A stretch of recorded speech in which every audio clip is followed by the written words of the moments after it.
Multi layer defence network के अपन बात कर रहे थे कि इंडिया एक एडवांस वॉर को झेल रहा है।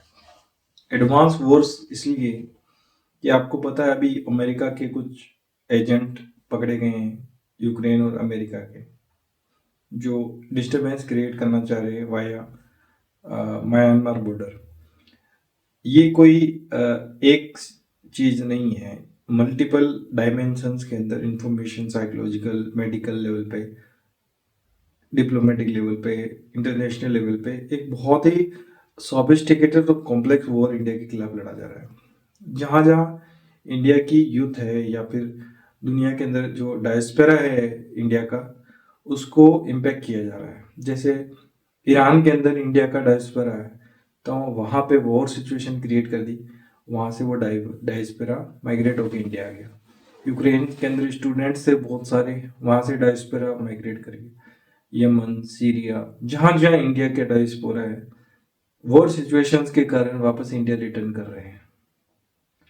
ऐसा एक प्लान्ड वे में हो रहा है। सेकेंडली, इंडिया को सर्कुलेट करने वाले जो कंट्रीज हैं उनको डिस्टेबलाइज कर रहे हैं।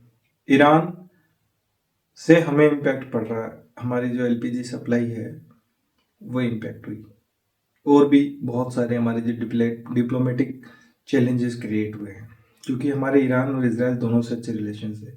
फिर अफगानिस्तान जो हमारा एक मित्र देश बनता जा रहा था, वहां पे अब पाकिस्तान ने वॉर छेड़ दी।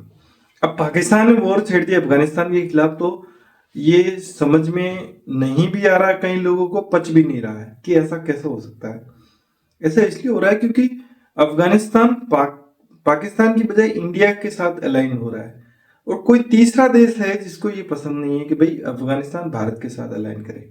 नेपाल नेचुरली इंडिया अलाइंड है, तो वहां पे अभी रिजाइन चेंज ऑपरेशन होके एक ये जो नया बंदा बना है वो नए नए मैप रिलीज कर रहा है, वही गलतियां कर रहा है जो मोहम्मद यूनुस इंडिया को प्रोवोक करके कर रहा था।